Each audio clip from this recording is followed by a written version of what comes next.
Hello and welcome back to part 3 of my Suzuki T500 restoration. The last video I think it was stripping it all down in time-lapse mode. So obviously I've stripped the engine now. The casings are completely empty, and I don't know if you remember how grotto, I put a picture up, but it was absolutely covered in oil and grease and grime and chain lube, where all in the side here. So I've used a good old gunk, which I've been using for years, and still the best stuff, I reckon. And so yeah, gunk, and then power washed it all down. So that's lovely, and there's nothing in it now. I took all the gearbox out and everything, it's just empty.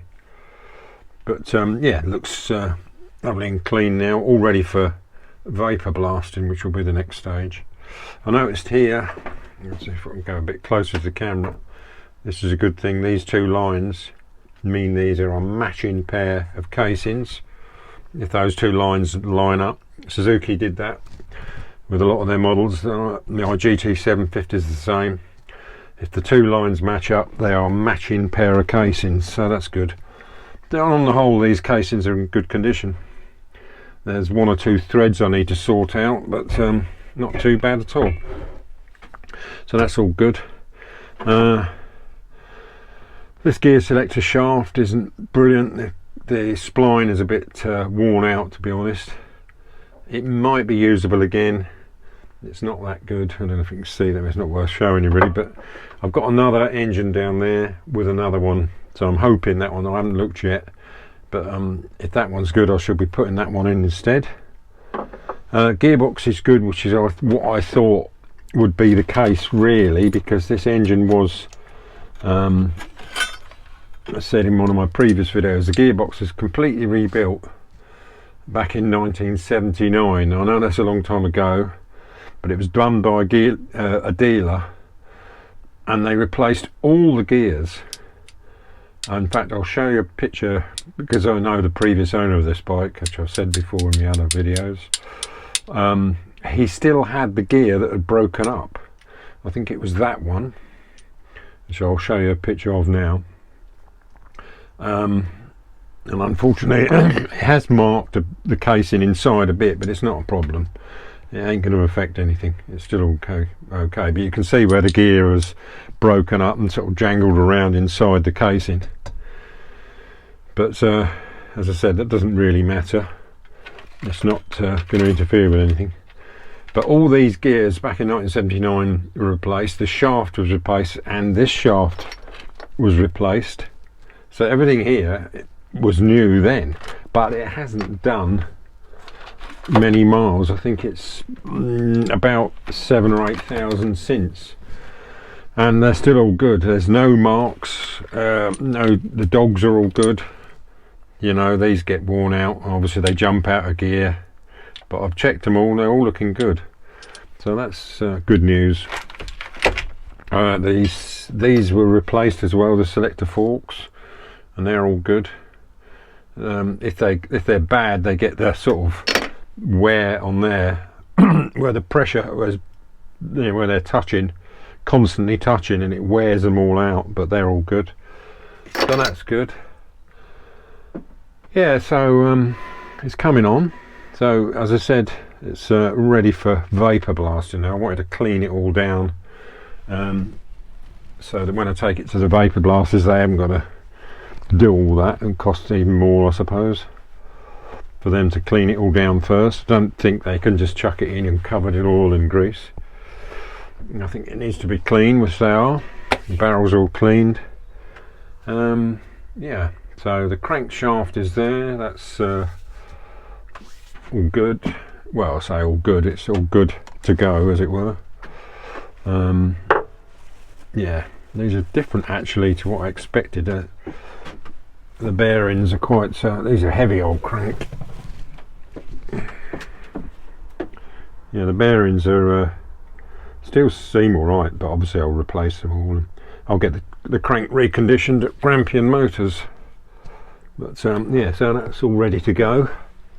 So we're getting there. Pop that back there. Yeah. So I think this is a sort of relatively short video because I haven't really got that much to say other than that. Really can't think of anything else, only that it's good. There's a lot of things I'm quite happy with, really. As I say, the barrels came off easy, which is a good sign. There's no heavy marks or chisel marks, screwdriver marks in the casing, where a lot of people over the years might have been trying to get the barrels off. That's all good. I'll put some pictures up of all that so you can see, but on the whole, as I say, I'm really pleased. So I think I'm going to get the engine sort of done first. It's nice when the engine's all done. It looks so nice when it's all, you know, been vapor blasted, and it sort of encourages to get on with it, really, because the engine's come up really nice. My GT750 engine come up really good, and it did look as new. So once I've done all that, well, I probably will get the frame's already, that needs degreasing though, so when I've done that, I should be getting that painted, and then yeah, we'll go from there. But yeah, as I say, good thing is no horror stories, nothing that's really I haven't, the pistons are okay. I think I might be reusing them, just putting new rings, gudgeon pins and small end bearings. Well, actually, that's another thing, because I know the previous owner, he did say back in 79 he did actually have it rebored. So again, it's only done about 7,000 miles on the bores, which were good on the pistons.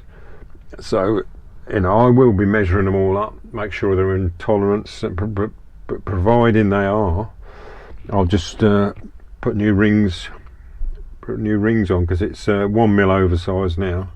But the pistons are good, they're not all deep gouged or anything. There's, you know, they'll clean up, and yeah, that's normal to see a bit of blow by. They all like that, it's no big deal.